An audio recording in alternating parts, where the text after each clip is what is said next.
diapositiva? Sí, doctor Juan Carlos, todo perfecto. Muchas gracias. Muchas gracias a ustedes. Ustedes me dicen cuándo inicio, yo estoy acá atento. Sí, ya a las 6 se hace la instalación por parte del presidente de la corporación. E iniciamos, doctor. Perfecto.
Bien, muy buenas tardes para todos. Siendo las 6 de la tarde, damos inicio a esta conferencia, a esta charla proyectada para el día de hoy dentro del ciclo de conferencias organizadas por la Corporación de Jueces y Magistrados por Justicia en la especialidad penal.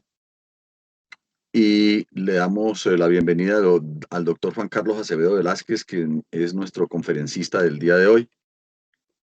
Y damos igualmente un saludo especial a todos los señores abogados y señoras abogadas que se encuentran acá de las diferentes especialidades, no solamente en penal, y de la misma manera en los diferentes ámbitos de ejercicio profesional en el derecho penal.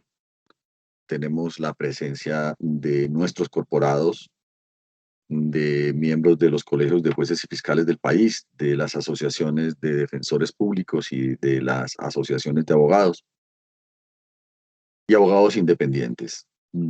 Hoy vamos a tratar un tema que es de suma importancia para nosotros y sobre todo para enfrentar algunas preguntas que muy seguramente se van a hacer desde la academia en el examen de rama judicial, porque noten ustedes que uno de los temas que con mayor descuido las universidades tienen en el campo del derecho penal es en la parte de las penas y en esta parte que vamos a trabajar hoy.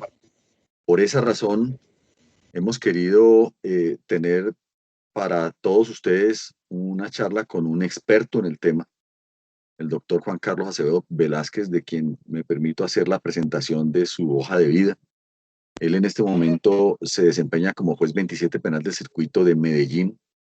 Es docente universitario de la Universidad de Medellín, de la Universidad Americana, de la Universidad de Envigado, Autónoma Latinoamericana. Igualmente es formador o capacitador de la Escuela Judicial Rodrigo Lara Bonilla, conferencista en Derecho Penal en diferentes entidades y universidades en el orden nacional, es vicepresidente de la Red Interuniversitaria del Derecho y Justicia de Medellín, vicepresidente de la Asociación Pro Obras Sociales de la Justicia de Antioquia y coordinador académico del Colegio de Jueces Fiscales de Antioquia.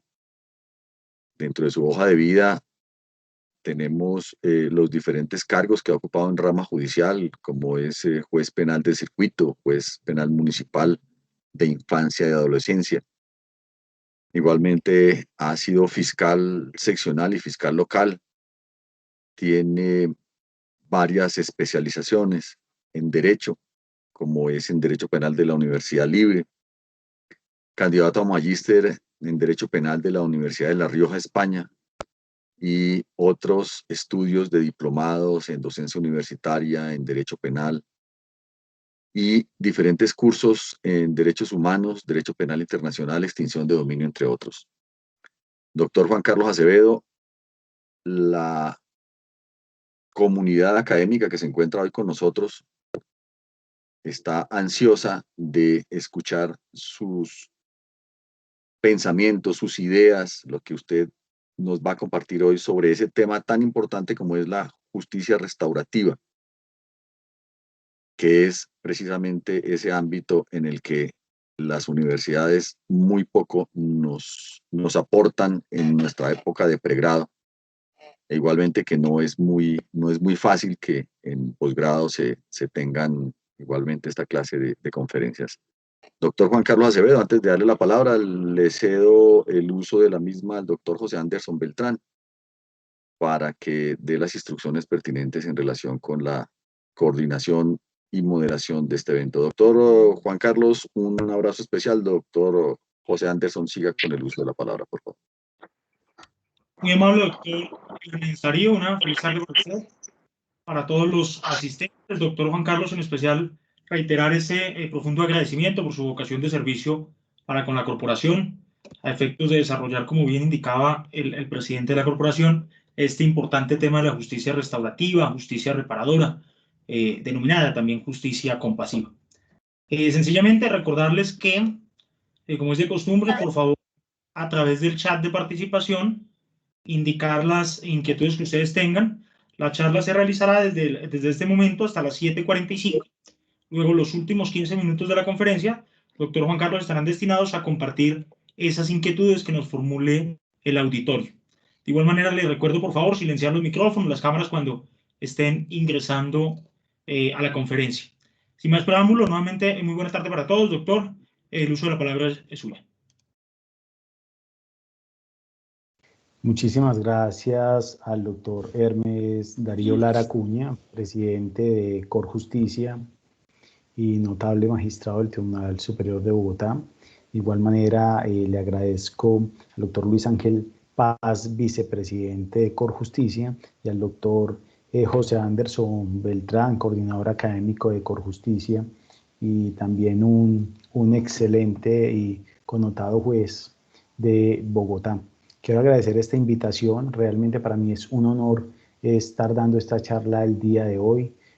Como muy bien lo dijo el doctor Hermes, el tema de justicia restaurativa es un tema poco tratado, o mejor, no tratado en las universidades a nivel nacional.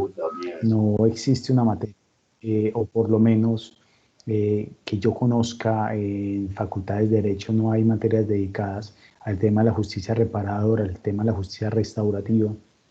Y como también lo dijo el doctor Hermes, tampoco en posgrados se habla de este tema. Solo se ha venido tocando el mismo, precisamente a raíz de la necesidad que tenemos en la rama judicial, no solo de descongestionar la misma rama, sino de que se le dé solución real a los conflictos generados con las conductas punibles que se dan en nuestra cotidianidad. Es para mí, reitero, un honor estar ante ustedes. La idea es hacer referencia un poco a lo que es la justicia restaurativa, de qué se trata la justicia restaurativa y empezar a hablar de cómo en el proceso penal podemos hacer referencia a elementos que permiten llevar precisamente a que terminemos el proceso penal por medios pacíficos y restaurativos, por decirlo de esta manera. Yo voy a compartir unas diapositivas inicialmente para abordar el primer bloque de este tema.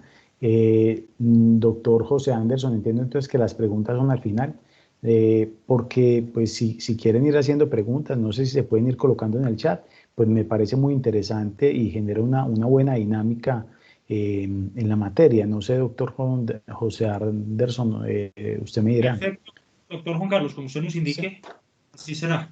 El doctor en este momento está viendo el chat, ¿verdad? Sí, acá estoy viendo el chat, me parece muy interesante que si tienen preguntas la vayan haciendo por el chat para ir generando respuestas a las mismas y haciendo mucho más dinámica precisamente esta charla. Bueno, doctor, muchísimas gracias. Como lo dijo también el doctor Hermes, efectivamente esto es un tema que seguramente van a haber preguntas sobre el mismo en el examen que se va a realizar el día 4 de julio de la presente anualidad, pues hasta el momento esa es la fecha. De la rama judicial. Es un tema supremamente importante que todos los jueces, fiscales, defensores debemos de conocer, porque es que realmente, ¿qué es lo que se genera cuando se comete una conducta punible? Se genera un conflicto, y ese conflicto no siempre se soluciona con una sentencia, al contrario, en muchas ocasiones con la sentencia lo que se hace es generar un conflicto aún mayor, ¿sí? Esto es, en muchas ocasiones, me disculpan la redundancia con la palabra, el proceso o el conflicto que se genera con el delito se soluciona precisamente por fuera del proceso penal y no necesariamente con el proceso penal. En algunas ocasiones es con el proceso penal donde se generan aún mayor cantidad de conflictos.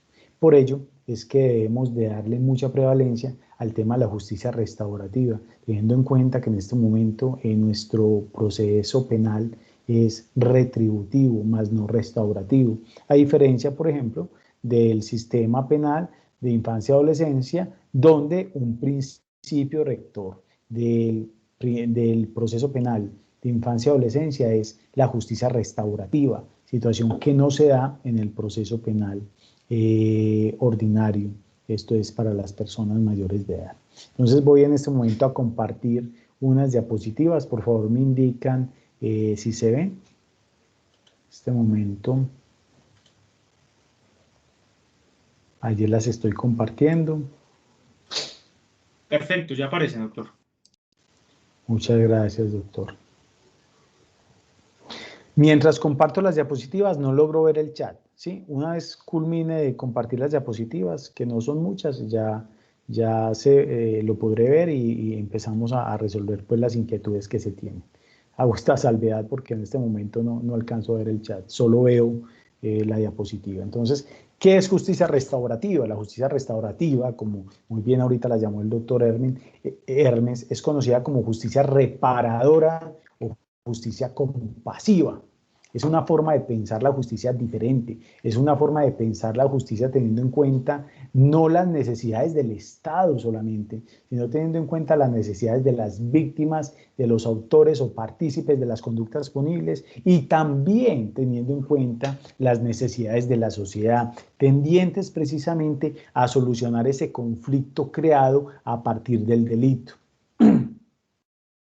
Se indica que a menudo se utiliza el término de ofensores como concepto alternativo al de delincuentes o criminales, pues con la justicia restaurativa lo que se intenta es evitar estigmatizar a las personas que han cometido un delito.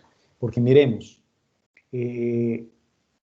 cuando se inicia un proceso penal contra una persona, de entrada, desde la misma audiencia de formulación de imputación, si hablamos de un procedimiento ordinario, o desde el traslado del escrito de acusación, si hacemos referencia a un procedimiento especial abreviado, ya le estamos cercenando derechos, ya hay una disminución de sus derechos y se empiezan a afectar derechos, y no solo derechos, sino principios de estas personas, como el de la dignidad humana, porque se va a ver afligido, porque va a tener que centrar su atención en defenderse ante la Fiscalía General de la Nación o ante el acusador privado en caso de que se dé pues, la conversión de la acción pública privada, como llama la ley 1826 a esta figura legal, y va a haber un detrimento en sus derechos, va a generar preocupaciones, va a generar estrés, no solo para él, sino también para las personas que lo rodean. Entonces, empezar de entrada a estigmatizar a esta persona, hablándole de que es un criminal o es un delincuente,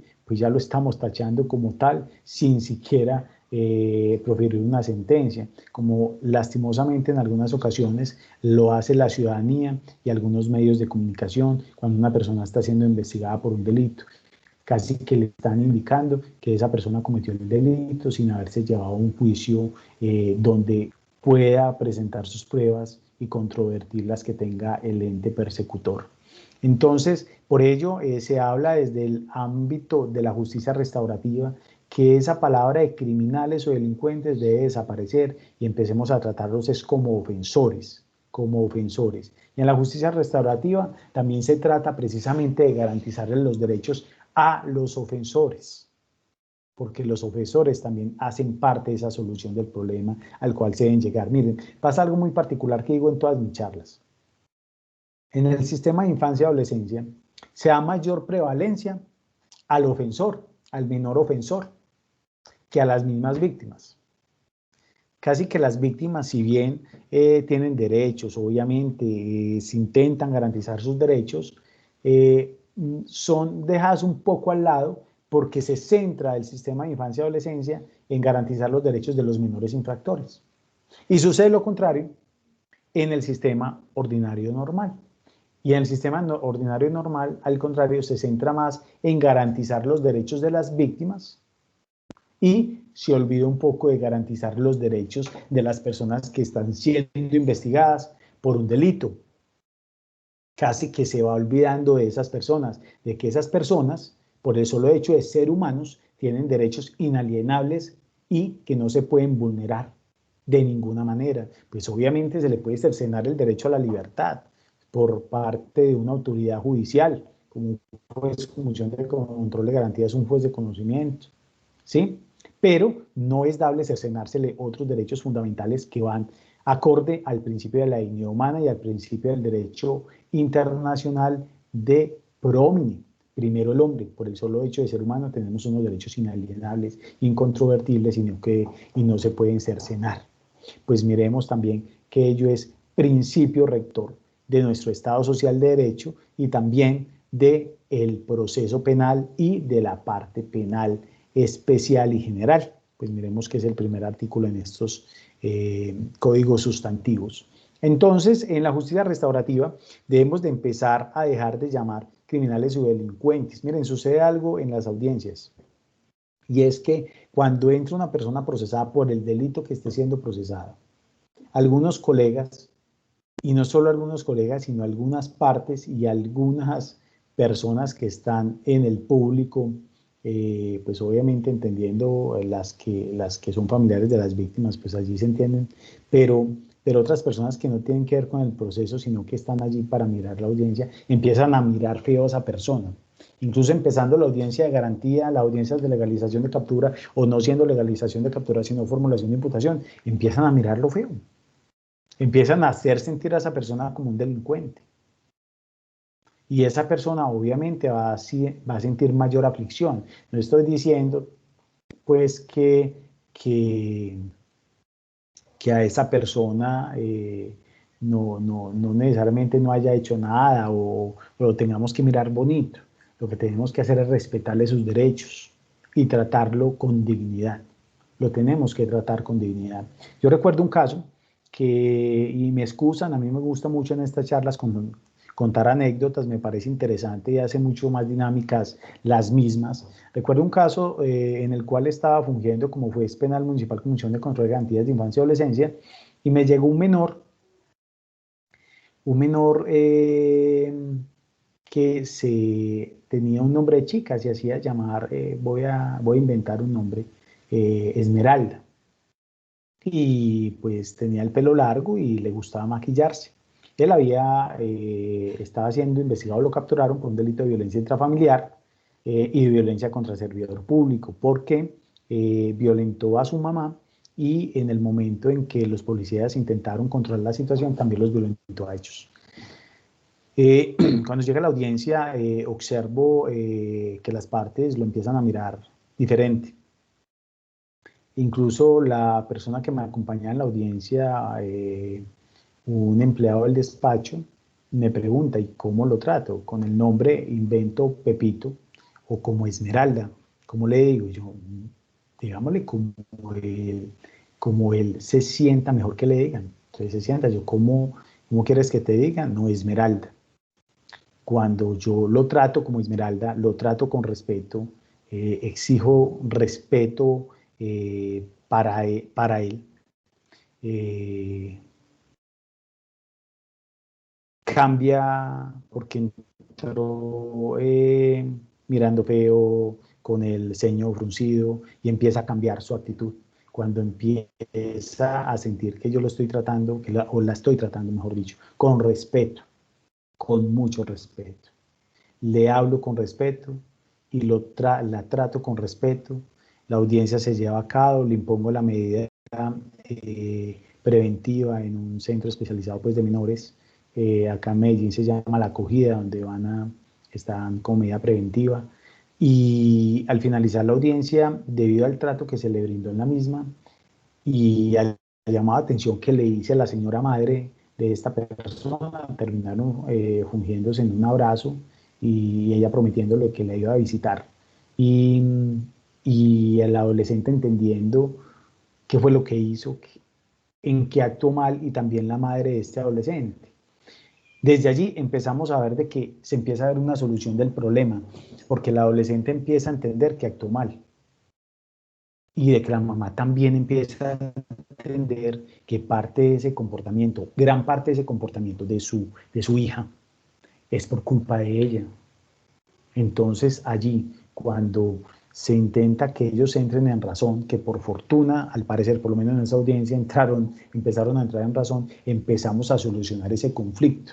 Porque otra cosa que se podía hacer es simplemente llevar la audiencia sin hacer referencia o explicarle por qué está siendo investigada, las razones que la traen allí, haciendo un señalamiento frente a las condiciones en las cuales iba a estar durante el trámite del proceso, cómo podía haber mermado más sus derechos, sin recibir un trato tan humano, sino simplemente llevando el proceso, simplemente saliendo de la audiencia. Lo aseguro que esto no hubiera sucedido al finalizar la audiencia. La mamá lo hubiera seguido mirando feo, ella también lo hubiera seguido mirando feo, e incluso se pudo haber acrecentado el problema. Pero cuando tú empiezas desde el principio, como servidor de justicia, a tratar con dignidad a las partes, las cosas empiezan a funcionar diferente. Y cuando hablo de las partes, no solo hablo de las personas procesadas, también hablo de las víctimas, también hablo de las partes. Es inconcebible que nosotros como jueces, como personas que representamos uno de los más dignos valores que existen en la humanidad, que es la justicia, tratemos con desidia y desazón a las partes o a los intervinientes dentro del proceso. Debemos de tratarlos con el mayor de los respetos. Por supuesto, en audiencias van a existir situaciones adversas que nos van a generar molestia, y por ende nosotros tenemos las posibilidades como jueces de controlar el proceso e imponer sanciones y exigir respeto, pero siempre dando respeto, siempre respetando las partes. Yo no puedo exigir respeto si yo no respeto a las partes. Y en nosotros hay una figura muy importante, nosotros somos una figura muy importante que debemos de hacer respetar. Esto pues como un llamado de atención, me perdona el doctor Hermes y el doctor Anderson por hacer referencia a ello. Bueno, entonces continuando con el tema de justicia restaurativa, tenemos que en el proceso de justicia restaurativa las personas involucradas en un hecho resuelven de manera colectiva cómo lidiar con las consecuencias de la ofensa y sus implicaciones futuras. Las víctimas juegan un rol activo en el proceso, mientras se anima a los ofensores a asumir la responsabilidad de sus acciones y reparar el daño que han hecho. Esto puede hacerse mediante un pedido de disculpas, la devolución de algo robado, dar un servicio a la comunidad, etc. La justicia restaurativa brinda también ayuda a los ofensores para evitar futuras ofensas. Está basada en una teoría de justicia que considera el crimen como una ofensa contra un individuo o la comunidad, más que como una ofensa contra el Estado y sus normas, fomentando el diálogo entre víctimas y ofensores, y la práctica de la justicia restaurativa logra un gran grado de satisfacción entre las víctimas, como también con los ofensores, para que asuman responsabilidades. Miren, para que hablemos de justicia restaurativa, en la justicia restaurativa no solo tenemos en cuenta a las víctimas, sino que también tenemos en cuenta a los ofensores. Y en muchas ocasiones, como ocurre en la mediación y en la conciliación, figuras de justicia restaurativa establecidas en el Código de Procedimiento Penal a partir del artículo 522, referente a la conciliación, y siguientes en cuanto a la mediación. Tenemos que es necesario a veces la asunción como mediador o conciliación de una tercera persona, para que intente que tanto la víctima como el victimario lleguen a un acuerdo. Y por medio de ese acuerdo se dé por terminado ese proceso. ¿Y qué logramos si por medio de un acuerdo se da por terminado el proceso? Logramos, primero, que no hayan más procesos que se vayan a audiencia de juicio oral, generando una posible descongestión o por lo menos no generando mayor congestión a los despachos judiciales. Además, solucionando el problema de manera mucho más efectiva. Aquí quiero hacer referencia a un caso.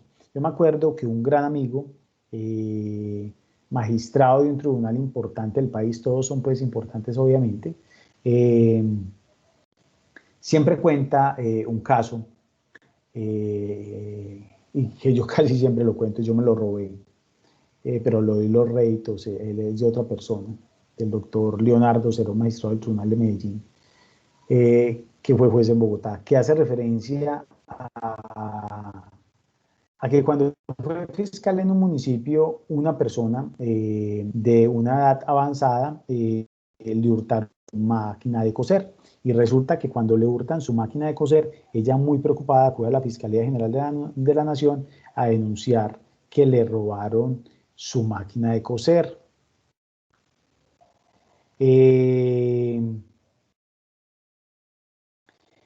Cuando va a la fiscalía, ella pide justicia y dice, yo creo que fue mi vecino y necesito que hagan justicia porque él me robó mi máquina de coser. Inmediatamente el fiscal realiza todas las labores pertinentes tendientes a demostrar que efectivamente existe un delito de hurto y de que el delito de hurto fue cometido por Pepito, el vecino de la víctima.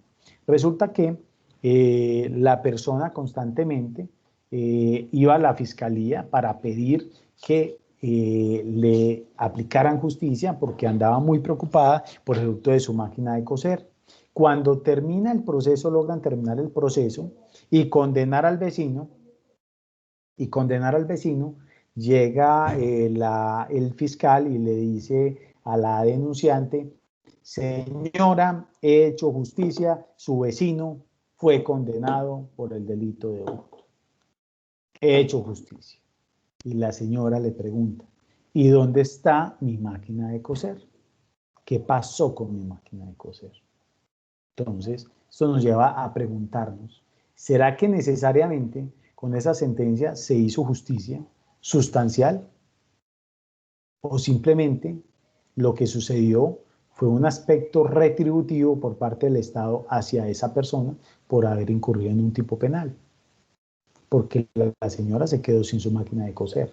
Entonces es por ello que debemos de intentar acudir en los inicios del proceso penal, incluso durante todo, antes del proceso penal, durante la etapa primigenia del proceso penal y hasta casi el final del proceso penal, a aplicar mecanismos de justicia restaurativa tendientes a resolver efectivamente el conflicto generado con el delito.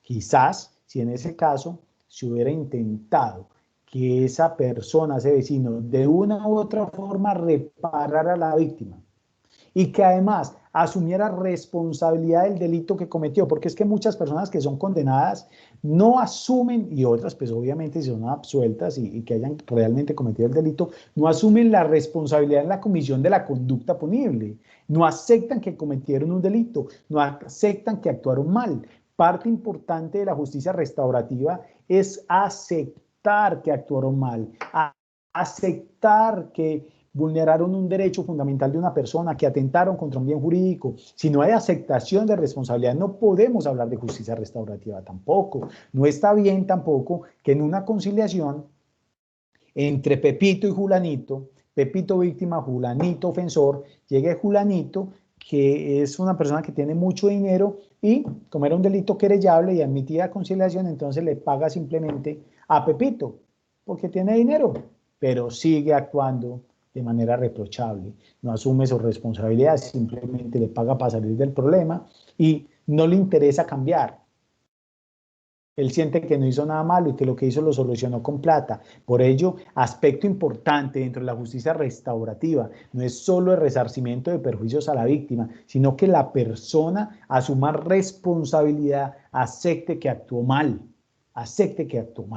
y de allí garantice la no repetición de esas conductas punibles, la garantía de no repetición, porque si no existe una garantía de no repetición y esa persona va a estar privada de la libertad y va a salir a cometer más delitos, entonces no estoy protegiendo a la sociedad. La sociedad va a seguir viéndose desprotegida, precisamente porque pese a pagar una pena de prisión o pese a que se realiza un proceso de justicia restaurativa donde se da anticipadamente por terminado el proceso, esta persona va a continuar delinquiendo. Entonces también importantísimo entre la justicia restaurativa, el elemento estructurante de la misma es la garantía de no repetición. Y para que haya una garantía de no repetición también parte desde nosotros, desde el trato que nosotros le brindemos. Si nosotros no tratamos bien a una persona dentro de un proceso penal, no estoy diciendo pues tampoco pues que los tratemos como un rey, como un príncipe, una princesa, no, que los tratemos bien con respeto a esa dignidad humana. Si nosotros no tratamos bien a la persona, lo tratamos como delincuente, lo hacemos sentir como delincuente, y encima de eso va a pagar una pena de prisión que sabemos, yo creo que todos los que estamos en este auditorio, las condiciones de estado inconstitucional de cosas que viven las personas internas en los establecimientos carcelarios, ¿ustedes creen que cuando salgan a la vida nuevamente ante la sociedad, cuando queden en libertad, será que van a tener la posibilidad de dejar de delinquir o será que al contrario van a delinquir e incluso en algunos casos a cometer delitos de mayor envergadura? Eso es lo que sucede cuando no existe una política criminal clara y referente a la restauración de ese tejido social que se rompe al momento de la ocurrencia de un delito. Según John Braithwaite, del año 2004, y me excusan si lo pronuncié mal, siempre lo pronuncio igual, que es un experto en el tema de justicia restaurativa, da un concepto de ella y señala: la justicia restaurativa es, abro comillas, un proceso en el cual todas las personas afectadas por una injusticia tienen la oportunidad de discutir cómo han sido afectadas por ella y decidir qué debe hacerse para reparar el daño, porque el crimen hace un daño. En un proceso de justicia restaurativa se intenta que la justicia sane. Por ello, algo central en el proceso de justicia restaurativa son las conversaciones entre aquellos que han sido dañados y aquellos que han infligido el daño. La justicia restaurativa toma diferentes formas, existiendo una variedad de programas y prácticas, pero todos estos sistemas y prácticas comparten principios comunes. Según este enfoque, las víctimas de un crimen deben tener la oportunidad de expresar libremente en un ambiente seguro y de respeto el impacto que el delito ha tenido en sus vidas, recibir respuestas a las preguntas fundamentales que surgen de la experiencia de victimización y participar en la decisión acerca de cómo el ofensor deberá reparar el mal causado. Porque cuando hay un proceso penal y termina con sentencia, en muchas ocasiones no solo queda molesto el ofensor que está siendo condenado, sino también la víctima. En la generalidad de los procesos penales, siempre el 50% de las partes quedan a disgusto, pero en muchas ocasiones no es el 50%, es el 100%. Entonces, lo que se pretende con estas prácticas de justicia restaurativa y que hay en el proceso penal, como son la conciliación, la mediación, que lleva a la aplicación del principio de oportunidad o una indemnización integral, sería precisamente sanar la aflicción que sufrió la víctima con el delito, intentar que la persona que cometió el delito asuma responsabilidad, acepte que actuó mal y de ello parta el hecho de garantizar su no repetición, no volverlo a hacer, intentar readecuarse a la sociedad, que es un principio de las penas. Recordemos cuáles son los principios de las penas, las funciones de las penas. Son prevención general, que es el mensaje que le enviamos a la sociedad. Ojo, sociedad, no cometa más delitos porque la pena a imponer es así de alta, así de represiva. Prevención especial, mensaje que le enviamos al condenado de que si vuelve a seguir cometiendo delitos va a seguir siendo sancionado de manera ejemplarizante. Reinserción, o más bien resocialización. Resocialización es volver a esa persona, una vez culminada la pena, una persona de bien, para que se readecue al comportamiento en sociedad adecuado, al comportamiento en sociedad idóneo, ¿sí? Al que debería ser, el deber ser. Está también la de protección al condenado, proteger al condenado, proteger a la persona de las víctimas o de las represalias de la sociedad. Observamos en muchas ocasiones que la sociedad puede ser mucho más fuerte incluso que el mismo victimario. A veces la sociedad o la ciudadanía es mucho menos sensible en ocasiones. Y también, y por último, el fin de la retribución, que por eso hablamos de un sistema retribucionista. Esto es castigar a la otra persona o castigar a la persona por el daño que le generó al bien jurídico. Eso es retribución, es retribuirle a título de pena en razón del daño por esta persona causada. Entonces hay unos valores esenciales de la justicia restaurativa que también fueron desarrollados por Van Ness y Ekstrom, ¿sí? Que son personas expertas en el tema de justicia restaurativa y conferencistas a nivel internacional en las mismas, y incluso son de los que hicieron lineamientos de la Organización de Naciones Unidas, los cuales también han estado muy preocupados en que los procesos penales a nivel internacional, en el derecho interno de los países, debe acogerse al principio de justicia restaurativa. Debemos de hablar en justicia restaurativa. Incluso la Corte Penal Internacional y los tribunales que se han creado a través de la historia, por ejemplo, pues hablemos del Tribunal de Nuremberg o el Tribunal del Lejano Oriente frente a los juicios de Tokio. Allí fue muy importante que se tuviera en cuenta la reparación a título simbólico de las víctimas, en el caso del Tribunal de Nuremberg del holocausto nazi, de los judíos, de los gitanos, de algunos españoles, bueno, algunos no bastantes. Lo mismo ocurrió en los juicios de Tokio frente a las víctimas de los japoneses. Por ejemplo, en el Tribunal de Jerusalén, en el caso Eichmann, que tiene una película bastante interesante. Eichmann fue un alto miembro militar de las SS, la Gestapo y la SD, que tuvo una participación bastante notable en los campos de concentración, que en el momento en que fue capturado por la Unión Soviética huyó, se escondió en diferentes países europeos, hasta que logró huir a Sudamérica, cambiándose su nombre, poniéndose el apellido Clement, y yéndose a vivir a Argentina. Llega el Mossad de Israel, intentan ubicar a Eichmann, porque Eichmann se salvó de los juicios de Nuremberg, del Tribunal de Nuremberg, porque se escapó, y el Mossad lo logran identificar en el año entre 1959 y 1960, y en 1960 lo capturan, secuestran más o menos. Eso es, más que una captura, es podríamos decir que un secuestro en Argentina, y lo llevan a Israel, donde se instala el Tribunal de Jerusalén, y lo sancionan por diferentes crímenes de genocidio, de lesa humanidad, crímenes de guerra, entre otros. Fueron 15 cargos por los cuales fue condenado pues, a la horca, y parte importante dentro de ese proceso era buscar un reconocimiento por parte de Eichmann de lo que hizo, y de que lo hizo mal, y intentar buscar, aunque sea un resarcimiento a título simbólico, de las víctimas del holocausto nazi. Y así han ocurrido pues con otros tribunales ad hoc que se han creado por parte de la Organización de Naciones Unidas, y en diferentes decisiones pues ya que ha sacado la Corte Penal Internacional.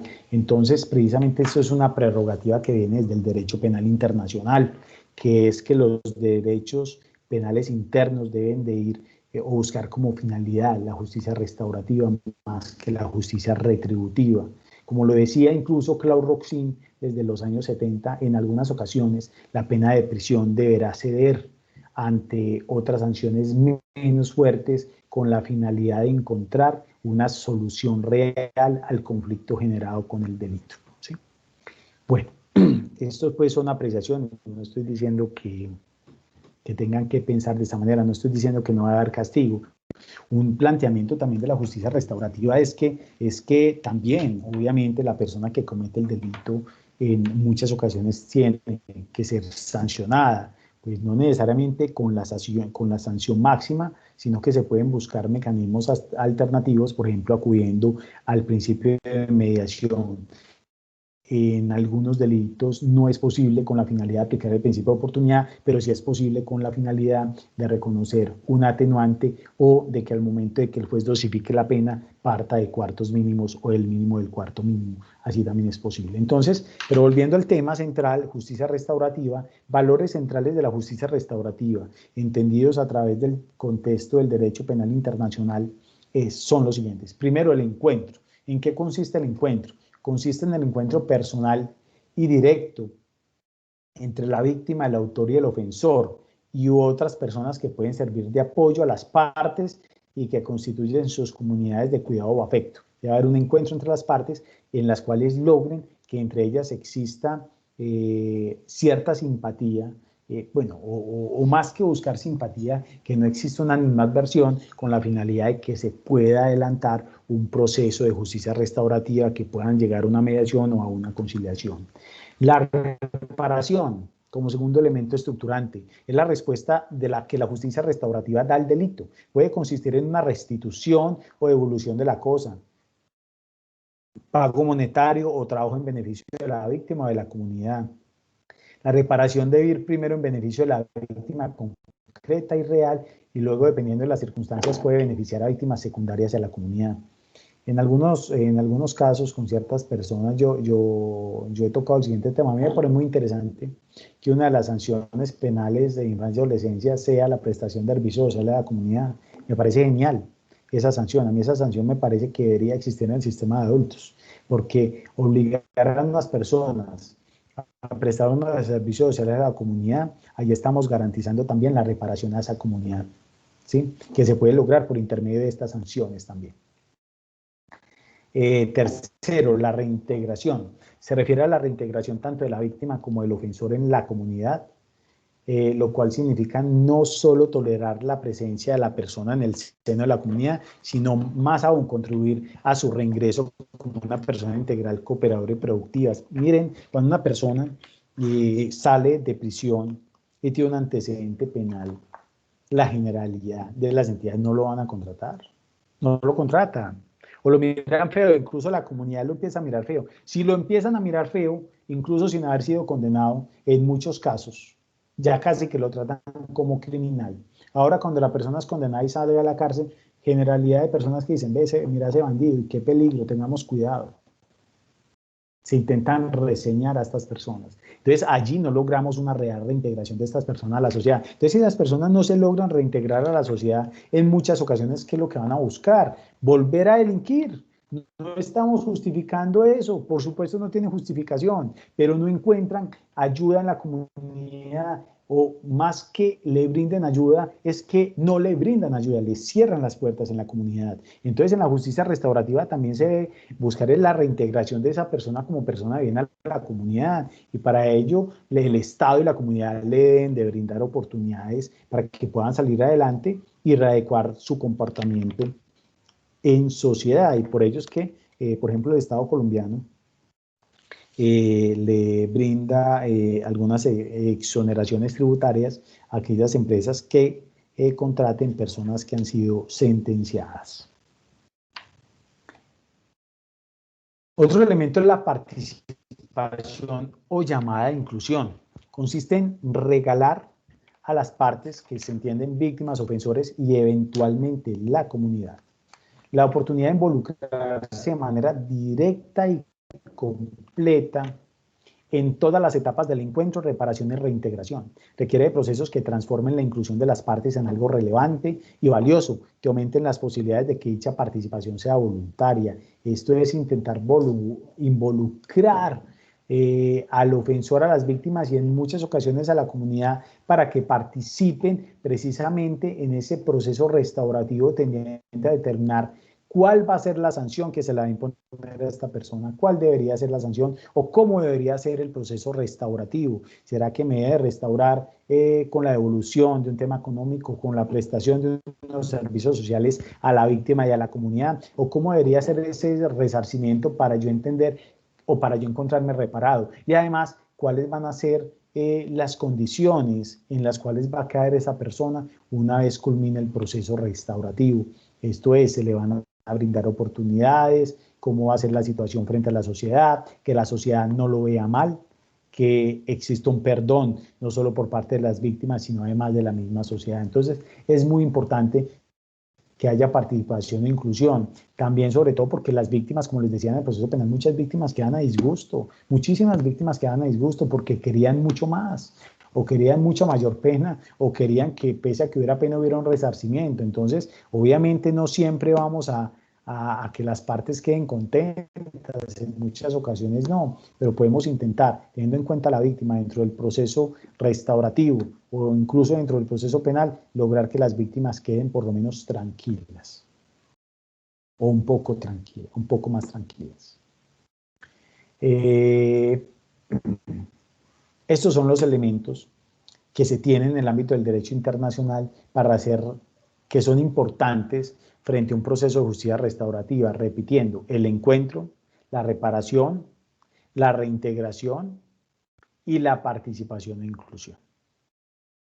Otra definición que es la generalmente aceptada por la Organización de Naciones Unidas es la por Tony Marshall, y me parece muy importante tenerla en cuenta porque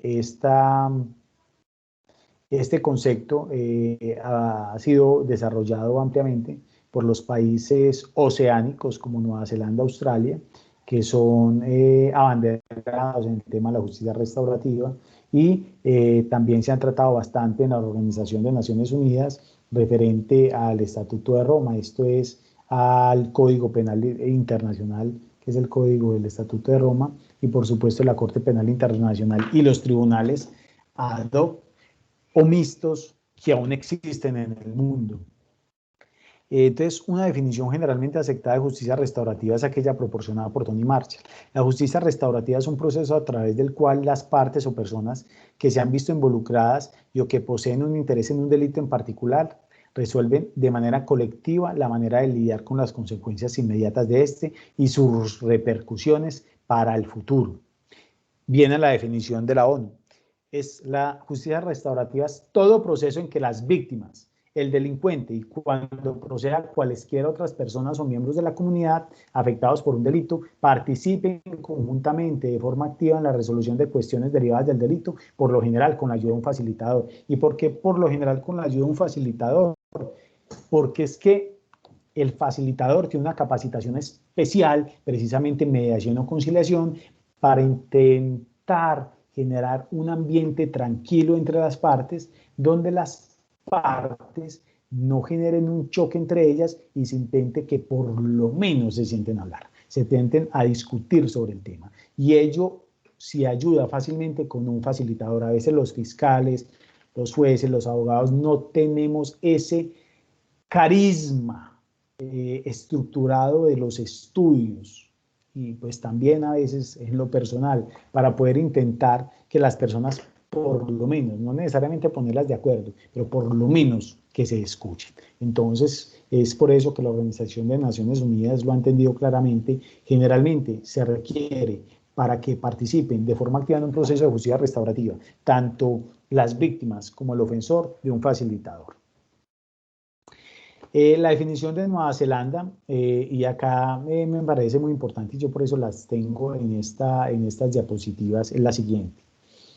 La justicia restaurativa es un término genérico dado a los enfoques dirigidos a reparar el daño causado, que van más allá de condenar y castigar el acto y buscan conocer las causas y las consecuencias personales, interpersonales y sociales de las conductas ofensivas, de tal manera que promueve la aclaración de responsabilidad, recuperación y justicia. Miren, en muchas ocasiones hemos observado que muchos delitos que ocurren son precisamente en virtud de las condiciones nefastas en las cuales viven ciertos grupos poblacionales. Cuando se intenta aplicar justicia restaurativa en debida forma, como lo hacen en países como los oceánicos, se va y se analiza cuáles fueron las consecuencias que llevaron a que esa persona o los antecedentes que llevaron a que ese ofensor cometiera ese delito. Esto en aras de analizar ese contexto social en el cual él vive para intentar identificar problemas e intentar solucionarlos. A la par de la solución del conflicto generado por el ofensor, tienen que entrar a solucionar los conflictos o los problemas socioculturales, sociales, económicos, de todo tipo que se puede presentar en el grupo poblacional. Porque nada harían en solucionar ese conflicto entre el ofensor y la víctima y posteriormente el ofensor va a llegar a ese seno de la comunidad donde existe un conflicto social bastante grande que los va a llevar probablemente a que vuelvan a delinquir. Entonces, por eso me parece muy importante, y acá es donde el Estado debe entrar a participar de manera mucho más activa, y es que cuando se analiza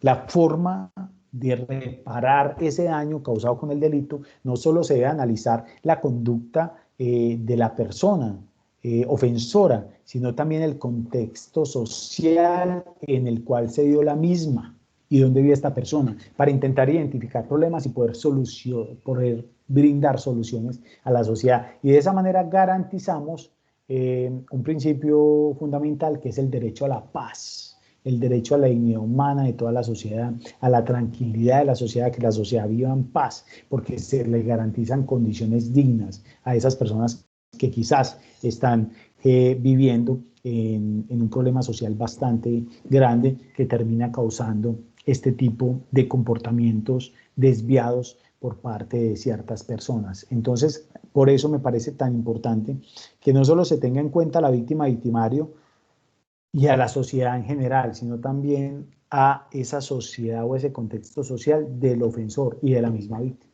para poder entender qué fue lo que generó el delito y poder solucionarlo. Para entender algo tenemos que entender el antecedente de hecho. Y una vez entendiéndolo, podemos entender con mayor claridad lo que sucedió y por ende darle solución a ello.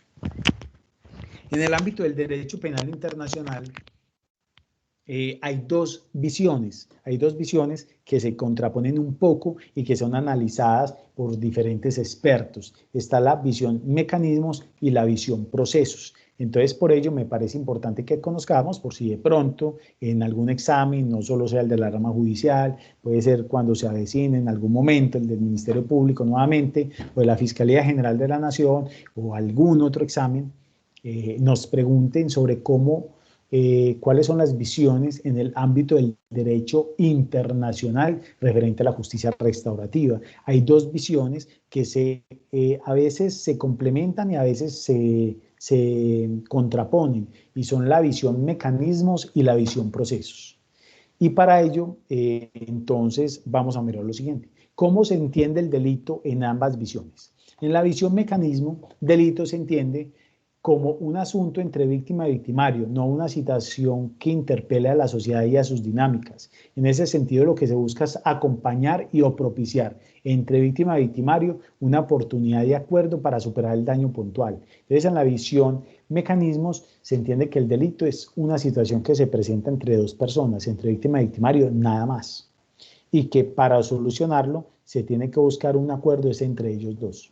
En cambio, para la visión procesos, el delito es la expresión de múltiples violencias presentes en un episodio particular. El delito tiene historia y no existirá verdaderamente reparación en tanto no se identifiquen y transformen las condiciones que la sustenten. Para la visión procesos, para que haya una justicia restaurativa, hay que mirar los antecedentes del delito para poder entrar a entenderlo y solucionarlo de manera adecuada, incluyendo dentro de ello el contexto social y a la sociedad por ende, no solo a la víctima del victimario. ¿Quiénes son partes del proceso de restauración para estas dos visiones? Para la visión mecanismos, quienes protagonizan el proceso restaurativo son víctima y victimario. La comunidad y las personas entrenadas o facilitadores no son indispensables. En la visión procesos, sí son indispensables, tanto la comunidad y las personas entrenadas. Asume que existe un desequilibrio de poder entre víctima y ofensor y que por lo tanto debe entrar allí un facilitador para intentar equilibrar ese poder entre víctima y ofensor. Como lo que ocurre en el proceso penal, hay una parte que tiene más poder que la otra, está la fiscalía frente a la defensa. Generalmente el Estado tiene mayor poder o hay un desequilibrio entre las partes, que ¿quién es el que lo tiene que nivelar? El juez. El juez es el que tiene que nivelar ese desequilibrio. Por eso debemos de ser totalmente imparciales y generar equilibrio y siempre hacer prevalecer el derecho sustancial sobre el procesal conforme a los moduladores de la actuación procesal señalados en el artículo 1024 del Código de Procedimiento Penal. Hay un debate de si la justicia restaurativa es una metodología o es una filosofía. Para la visión mecanismos, lo restaurativo está dado por la aplicación de metodologías que buscan arreglos restaurativos, como la conciliación y la mediación. En cambio, para la visión proceso, la justicia restaurativa se ante una filosofía que se expresa en principios y valores que buscan cambiar la injusticia en la sociedad. Esto es, lo que se busca con la visión mecanismo es solucionar ese conflicto que se generó con el delito. Lo que se busca con la visión proceso es solucionar ese problema social que termina derivándose en la comisión de diferentes delitos. Y si se soluciona ese conflicto social, se soluciona o se impide que se cometan más delitos. Pero si solo se soluciona el delito en sí, pues seguramente van a seguir ocurriendo conductas delictivas o incluso esa misma persona va a seguir probablemente delinquiendo. Bueno, esta es otra definición que yo siempre termino mis conferencias cuando solo hago referencia a la cápite de justicia restaurativa, y es esta. La justicia restaurativa es un tipo de justicia comunitaria que entiende el delito como la punta del iceberg y por ello procura en su tratamiento dinamizar transformaciones en las condiciones relacionadas con su origen, porque es que recordemos que debajo del agua solo vemos encima del agua una punta de un iceberg, debajo del agua puede ser 10 veces superior. Entonces, el delito es una punta de un iceberg. Lo que hay detrás de ese delito puede ser mucho mayor y puede terminar siendo desencadenante de otras situaciones mucho más graves. Y si no miremos actualmente cómo estamos lastimosamente frente a los actos vandálicos que se están presentando. Entonces, se busca, y a todas las situaciones de vulneración de derechos por todas las partes. Se busca a través de prácticas restaurativas que comunidades y personas entrenadas apoyen la búsqueda de acuerdos para reparar el daño sufrido por las víctimas y restablecer condiciones de paz y convivencia entre víctima y ofensor, y por ende de estos con la comunidad y la sociedad. Esto referente al tema central, al entendimiento de justicia restaurativa, ¿sí? De justicia restaurativa.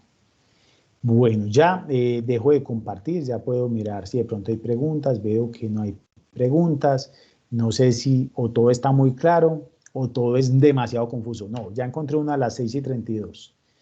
Voy a hacer referencia a ello para continuar hablando de los mecanismos de justicia restaurativa dentro del Código de Procedimiento Penal.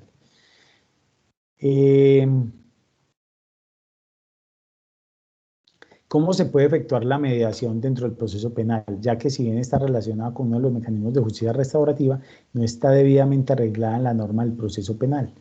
Pues la mediación se puede realizar frente a cualquier delito. La mediación con la finalidad de aplicar el principio de oportunidad, pues solo se puede dar en aquellos delitos cuya pena máxima en su mínimo no supere los 5 años de prisión. Pero la justicia restaurativa por intermedio de la mediación se puede dar con la finalidad de buscar una menor pena o que se pueda presentar un preacuerdo y que ese preacuerdo tenga mayor legitimidad. Así estemos hablando de delitos con mayor grueso. Ahora bien, que no existe un reglamento de mediación, pues hombre, desde la expedición del Código de Procedimiento Penal al Fiscal General de la Nación, quien es el que dirige la política criminal, se le exigió que sacara un manual de mediación. Pues hay unos manuales, pero esos manuales realmente solo hacen referencia a las posibilidades que se tienen de acudir a esta figura con la finalidad de aplicar un principio de oportunidad, pero simplemente haciendo referencia a lo que el mismo artículo 523, 24 y siguientes hacen hincapié, pero realmente no existe un reglamento en cuanto a establecer cómo se debe mediar, cuáles son las condiciones. Por ello, lo que podemos hacer es acudir a un facilitador, a una tercera persona experta en el tema, que lo pueden acudir la Fiscalía General de la Nación. Pues nosotros como jueces pues no podemos hacerlo. Es decir, no podemos indicar, bueno, nombramos un facilitador. Sería genial que lo pudiéramos hacer. Pero podríamos incluso ser de cierta manera mediadores referente a que no escuchar los problemas, pero sí por lo menos instarlos o referirles cuáles son los mecanismos de justicia restaurativa existentes en el proceso penal e instarlos a que por lo menos analicen la posibilidad de intentar acudir a uno de esos mecanismos sin que ello signifique que estoy parcializándome o indicando que la persona tiene responsabilidad. No, simplemente con la finalidad de que puedan tener un proceso de mediación, un proceso de conciliación. El proceso de mediación se puede dar en cualquier momento y se puede presentar ante un juez una figura de la mediación tendiente sea para presentar un preacuerdo en los casos en los cuales no se puede aplicar el principio de oportunidad, o por supuesto, ¿por qué no?, para que el juez lo tenga en cuenta y al momento de dosificar la pena parta del mínimo, ¿sí? Que más adelante voy a adentrarme un poquito más en el tema. Me preguntan dentro del proceso penal abreviado cómo se maneja esa justicia restaurativa, en qué momento se puede dar. La justicia restaurativa se puede dar hasta la audiencia de juicio oral. Recordemos que el principio de oportunidad se puede aplicar hasta antes del inicio de la audiencia de juicio oral. Y la preclusión, o más bien el desistimiento de la querella se puede dar hasta antes de iniciarse la audiencia de juicio oral. Antes se podía solo hasta la audiencia preparatoria, la ley 1826 lo amplía hasta antes de iniciarse la audiencia de juicio oral. Esto porque es que puede venir que existe una conciliación entre las partes, entonces en virtud de esa conciliación, la parte lo que hace, o el querellante legítimo en los delitos que admiten querella, que son los contemplados en el artículo 74 del Código de Procedimiento Penal, puedan presentar el desistimiento de la querella y por ende se dé terminación al proceso penal por una imposibilidad de continuar con el ejercicio de la acción penal, aplicando la figura de la preclusión del artículo 332 numeral primero, ¿sí? Entonces, ahora bien, la ley 1826 no dijo que todos los delitos que están en la ley 1826 puedan salir por conciliación. Eso no lo dijo la ley 1826. ¿Cuáles son los delitos que son conciliables? Los delitos querellables. ¿Cuáles son los delitos querellables? Los del artículo 74 del Código de Procedimiento Penal. Es más, es un elemento sine qua non. No se podría iniciar el proceso penal. Esto es esencial como requisito de procedibilidad para el inicio del proceso penal en aquellos delitos querellables que se realice la audiencia de conciliación previa. La mediación tampoco la cambió. La mediación lo que indican o lo que fomentan es que se acudan a principios de justicia restaurativa. ¿Hasta cuándo? Hasta la audiencia del juicio oral. Incluso durante la audiencia del juicio oral se podría, antes del momento o incluso en la individualización de pena. Es más, en el incidente de reparación integral también podemos hablar de justicia restaurativa. Yo sé que parece loco, porque incluso si entendemos la aceptación de lo que es justicia restaurativa de manera exégeta, por decirlo así, es que para que haya justicia restaurativa no puede haber inicio de un proceso penal, porque si ya se inicia un proceso penal es porque ya empezamos a hablar de justicia retributiva. Sin embargo, la justicia restaurativa también se puede hablar incluso ya habiendo una sentencia en el incidente de reparación integral, porque recordemos que la justicia restaurativa no significa que no haya castigo o sanción contra la persona, significa que haya una solución a ese conflicto, y la solución a ese conflicto se puede buscar incluso hasta antes de la sentencia e incluso después de la sentencia, porque la víctima puede ser reparada, porque la persona puede aceptar que actuó mal, que hizo mal, y puede garantizar esa no repetición, y además se pueden buscar mecanismos tendientes a la resocialización real de esa persona, y una resocialización parte desde la aceptación que hace la persona de su actuar contrario a derecho y su respeto a los derechos fundamentales y derechos humanos. Entonces la justicia restaurativa se puede dar incluso hasta la misma audiencia incidente de reparación integral. No es loco, no es descabellado.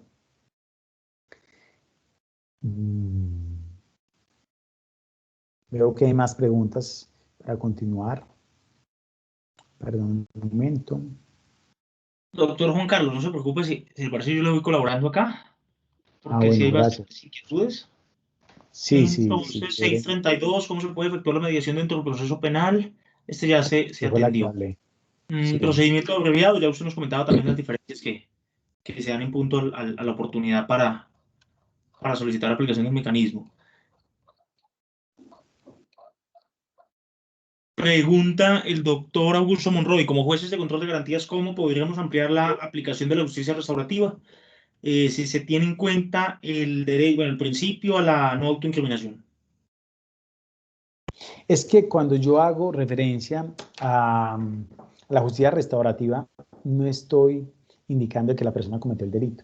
Lo que debemos hacer referencia es que instarlos a las personas, al presunto ofensor, a que conozca cuáles son los mecanismos de justicia restaurativa que existen en el proceso penal. Indicarle que si es procedente aplicar la conciliación, explicarle en qué consiste la figura de la conciliación, explicarle las consecuencias que tiene conciliar y las consecuencias que puede tener no conciliar, que se inicie el proceso penal y que sea sancionado.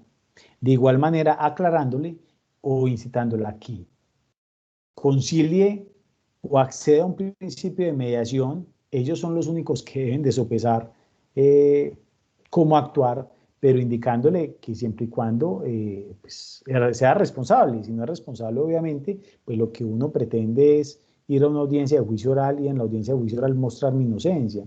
Pero hay que explicarles todas las posibilidades que tienen, no solo desde la conciliación, sino también desde la mediación o la indemnización integral en los casos que sea posible la misma, explicándole las consecuencias que tiene y las consecuencias que podría tener en caso de continuar con la audiencia y de ser condenado. Y ya es esa persona la que debe tomar la decisión. Y si en algún momento nos indican en una audiencia de juicio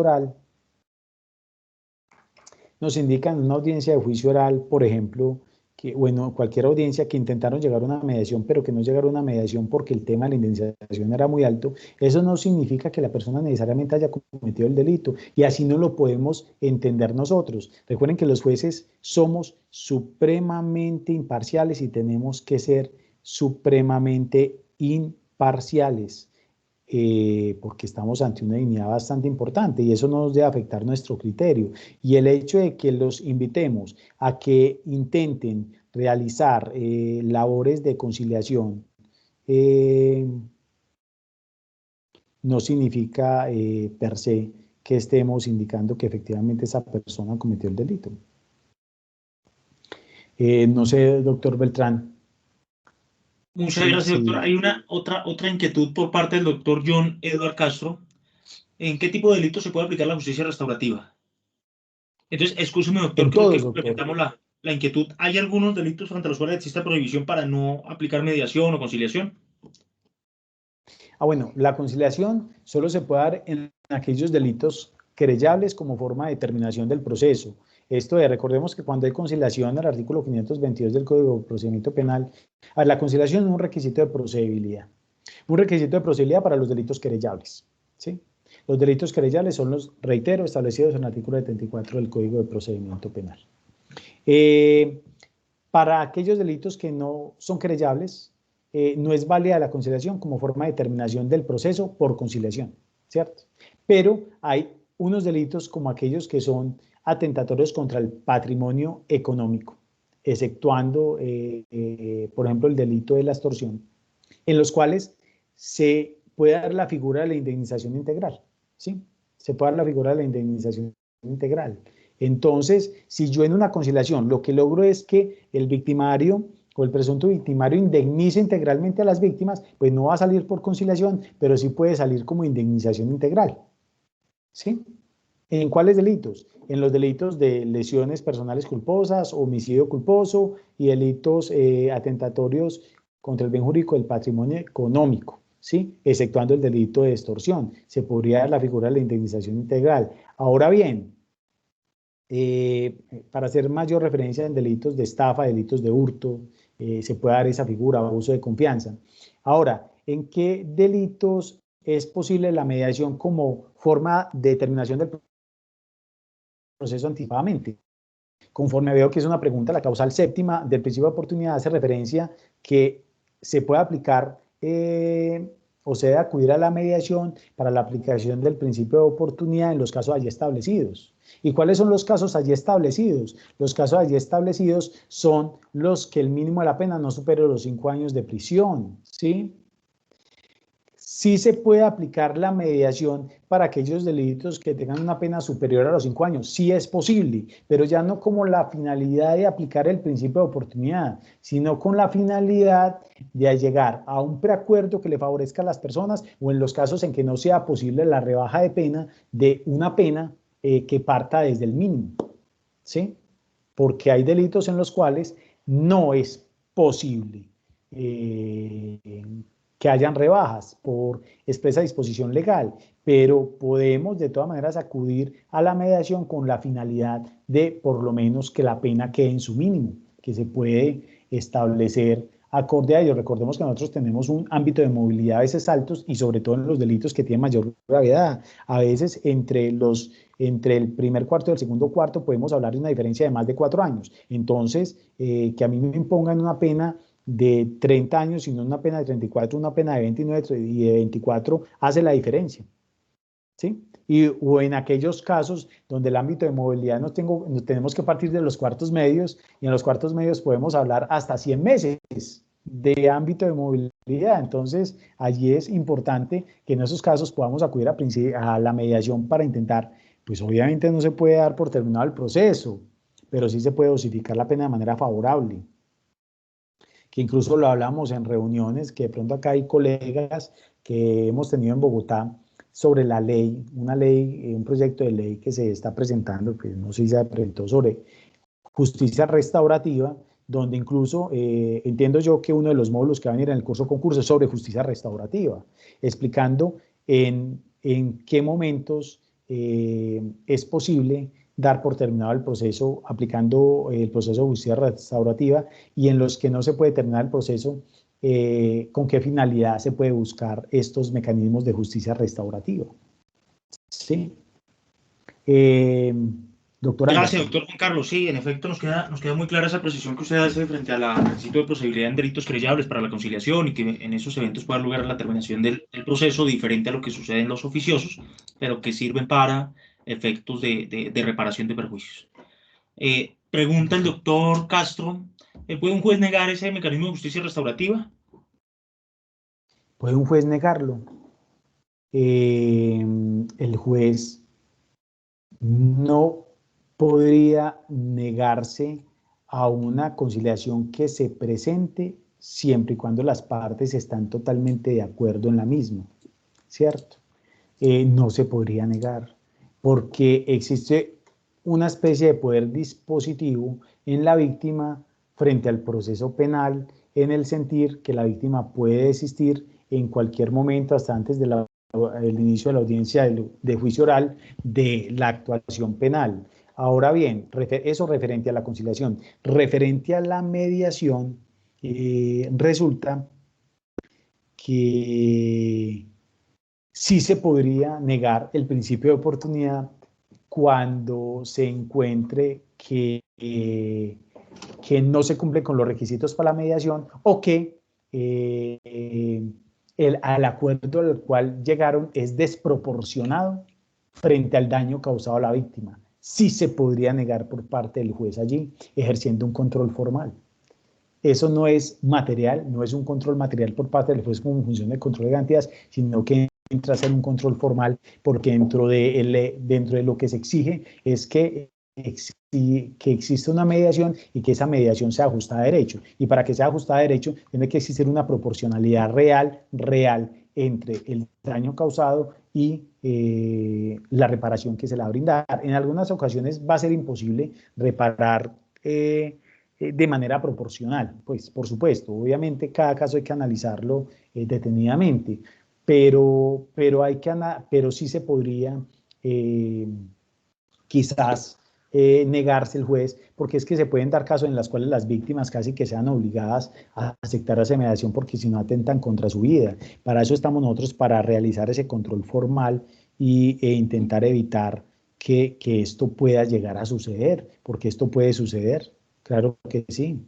En esos casos, frente a la conciliación realmente es complejo, realmente es complejo. Miren, yo les digo, y este tema lo tocaba también con un magistrado que sabe mucho de este tema en Bogotá, y es que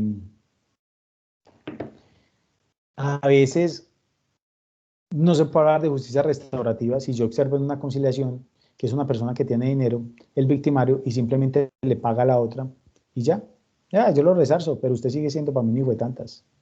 O sea, en esos casos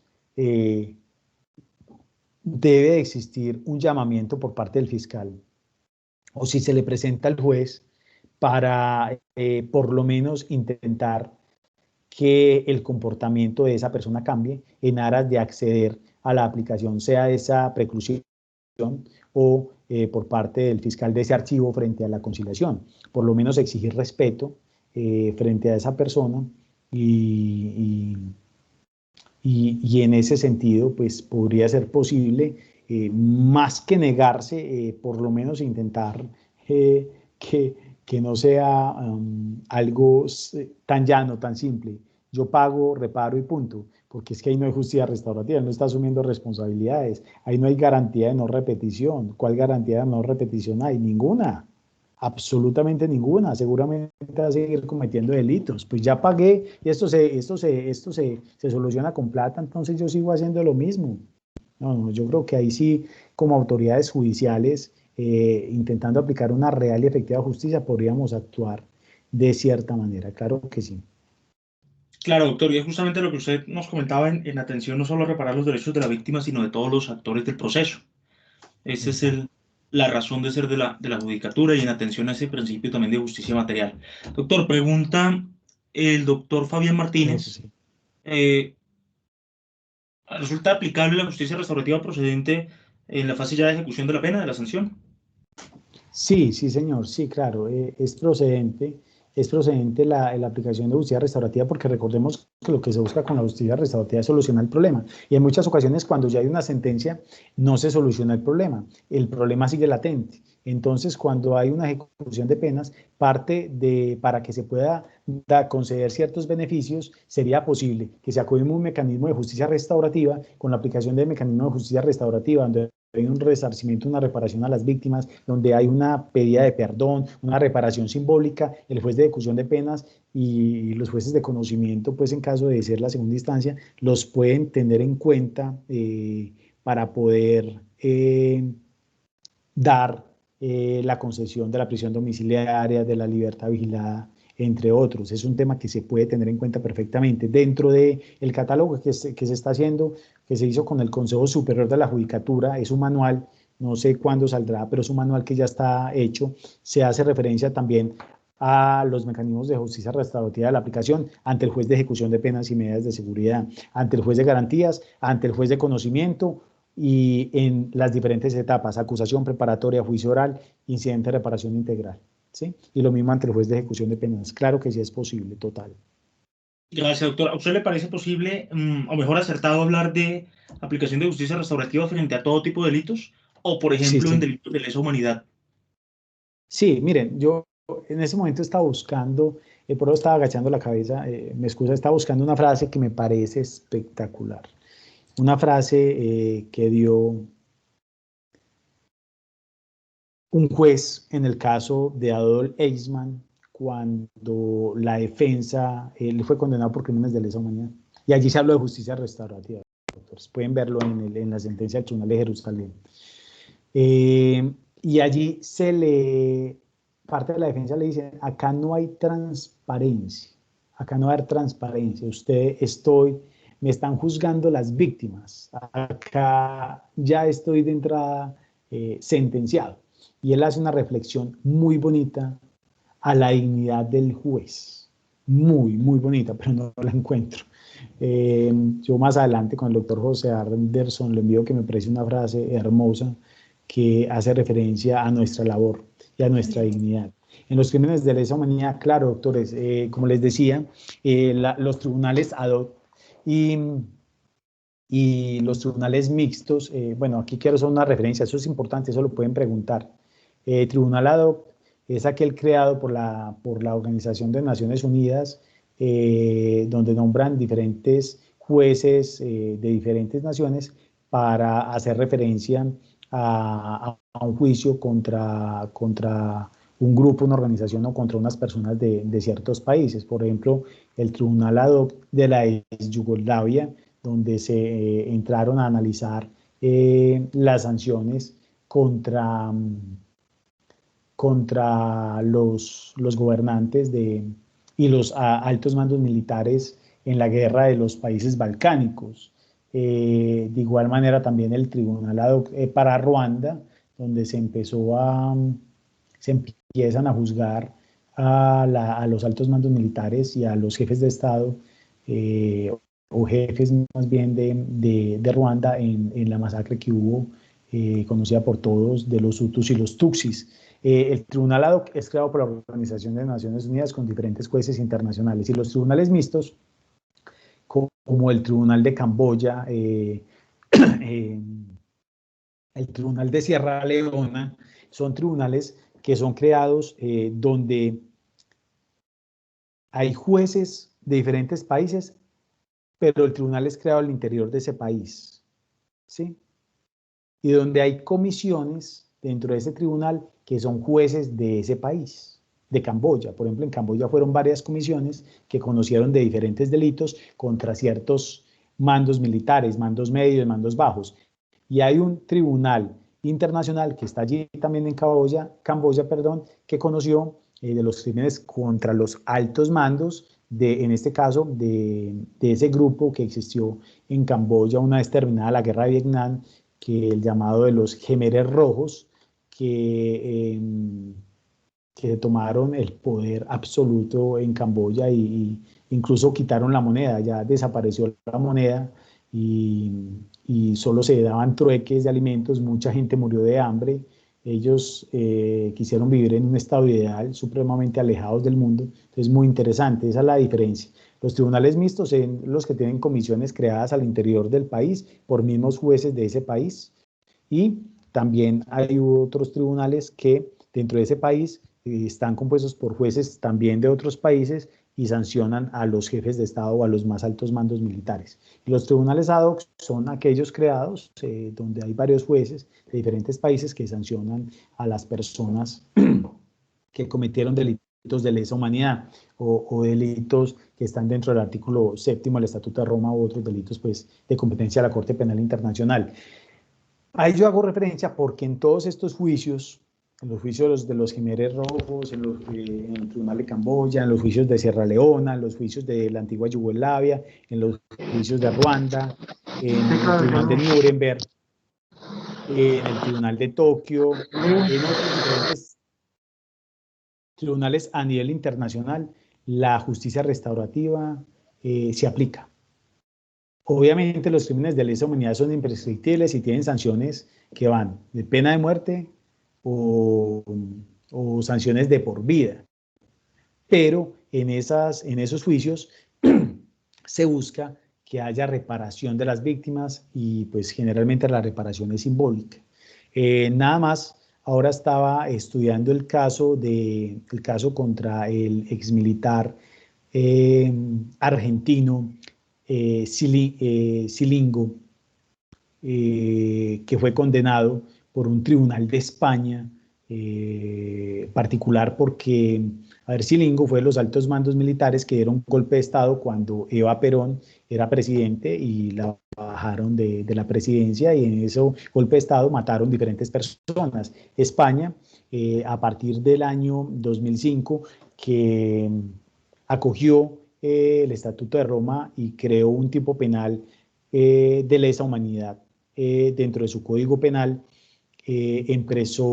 pidió en extradición y pidió sancionar a Silingo, que no había sido sancionado en Argentina por los crímenes que había cometido, y lo pidieron para sancionarlo porque mató a más de 30 españoles en esos asesinatos que hubo entre 1976 y 1982 aproximadamente. Y ese tribunal español, la Audiencia Nacional Española, tuvo en cuenta que Silingo se presentó voluntariamente a España, a la Audiencia Nacional Española, y declaró ante la Audiencia Nacional Española, y tuvo en cuenta eso para el momento de la dosificación de la pena, que le metieron una pena de más de 600 años, pero lo tuvieron en cuenta, y en las sentencias en referencia a tener en cuenta la presentación voluntaria de esta persona para la no sanción. Incluso, doctor Anderson, me disculpas que me extienda un poquito, igual pues son temas que de pronto interesan, ¿cierto? En los casos, por ejemplo, del Tribunal de Nuremberg, ¿sí?, se tuvo en cuenta el arrepentimiento de ciertos mandos medios y bajos, el arrepentimiento y el resarcimiento por medio de prestación de servicios a diferentes países para no ser sancionados con cadena perpetua o con la pena de muerte. Entonces, en los crímenes de lesa humanidad, no solo es posible, se tienen en cuenta estos mecanismos, se tienen en cuenta, son utilizados y son priorizados. Perfecto, doctor. Así la sentencia sea condena. Nos queda muy claro esa parte, y escúcheme, frente a ese mismo tema, posible de limitaciones o delitos respecto a los cuales no procede la aplicación de la justicia restaurativa, pregunta la doctora Magda Celeita: ¿en delitos contra menores se puede aplicar justicia restaurativa? Doctora Magda, no hay rebaja de pena, pues por expresa prohibición del artículo 199 de la ley 1098, pero sí es posible aplicar mecanismos de justicia restaurativa tendientes a pactar la pena mínima, a imponer la pena mínima del delito, ¿sí? O por ejemplo, si es un concurso de delitos, porque muchas veces en los delitos atentatorios contra el bien jurídico, la libertad, integridad y formación sexual con víctimas menores de edad, hay concurso homogéneo y sucesivo, o hay un concurso homogéneo simultáneo, dependiendo, pues, ¿cierto?, de la situación en particular. Y pues que nada termina siendo lo mismo para la dosificación. Y tú le puedes imponer una pena, supongamos que es una pena mínima de 12 años, pero hay un concurso, entonces tú le puedes imponer una pena hasta 24 años, pero resulta que llegas a un proceso de justicia restaurativa donde aplica una mediación, hay un perdón frente a las víctimas de cierta manera lo perdonan, sienten un poco más de tranquilidad. Obviamente ese tren que empezó a andar desde el momento en que fue víctima de un delito sexual nunca va a parar. Ese trencito o camino del dolor siempre va a ser aún mayor, pero se puede hacer más dócil ese sufrimiento, y entonces allí el juez lo puede tener en cuenta para pactar la pena en 12 años, un mes, 12 años 5 meses, 12 años 6 meses. Entonces mira que eso es muy importante. Puede darse, sí, no para rebajar del mínimo de la pena, porque eso iría en contra del principio de legalidad y pues nos metemos en un enredo del berraco, ¿cierto? Pero sí para pactar pena desde los mínimos, por supuesto que sí, se debe tener en cuenta. Gracias, doctor. Pregunta Yanira Goyes. ¿En homicidio culposo, cuando hay indemnización a la víctima, aplica el principio de oportunidad? Pues se puede indemnizar integralmente a la víctima, ¿cierto? Se puede indemnizar integralmente. Con una indemnización integral podemos sacarlo por indemnización integral. Creo que pues hay una sentencia de la Corte, pero yo considero que es viable sacarla por indemnización integral. Ahora bien, también es posible aplicar el principio de oportunidad en el delito de homicidio culposo. Pues miremos que el delito de homicidio culposo, consagrado en el artículo 109 del Código de las Penas, tiene una pena de 32 a 108 meses y se puede aplicar mediación toda vez de que la pena en su mínimo es inferior a los 5 años de prisión, ¿sí? Entonces sí es posible. Sí, o sea, sí es posible que se aplique el principio de oportunidad, sí señora. Muy amable, doctor Juan Carlos. Hemos evidenciado la mayoría de inquietudes giran en torno a ese punto de si procede para ciertos delitos, no procede, y casi según lo que usted nos acaba de precisar, lo que podemos concluir es justamente que esa justicia restaurativa tendría aplicación transversal en los diferentes procedimientos. Obviamente las connotaciones que tendría serán distintas en las precisiones que usted hacía sobre cuando aplica como requisito de procedibilidad frente a querellables, posteriormente en los no querellables, en todo caso para efectos de reparación. Muy importante ese comentario que usted precisaba en punto a los delitos de lesa humanidad, si se quiere. Pregunta el doctor Fabián Martínez, o más bien justamente concluye, fíjese, creería que la justicia restaurativa es vital en el sistema de menores, no frente a los beneficios de la pena, pero sí frente al aporte de encuentro y reintegración en los menores. Claro, como acertadamente indica, y es lo que ayer nos recordaba el doctor Gustavo Aguilera, se aplica ese enfoque diferencial en justicia de menores. Sí. Él es otro compañero, el doctor Gustavo, de estas charlas de justicia restaurativa que se hicieron con el Consejo Superior de la Judicatura y delegados de magistrados y jueces a nivel nacional, donde se habló de la posibilidad de ampliar el aspecto de justicia restaurativa en el ámbito de infancia y adolescencia y de aplicarlo realmente en el proceso penal ordinario. Y se hizo mucha referencia de allí, allí nos quedamos muy pensativos en el principio de oportunidad, a ver si es posible en ese proyecto de ley, y así se planteó ampliar el ámbito de aplicación de la mediación conforme al principio de oportunidad, por ejemplo, aclarando que el principio de oportunidad, por ejemplo, en el sistema de infancia y adolescencia, es principio rector.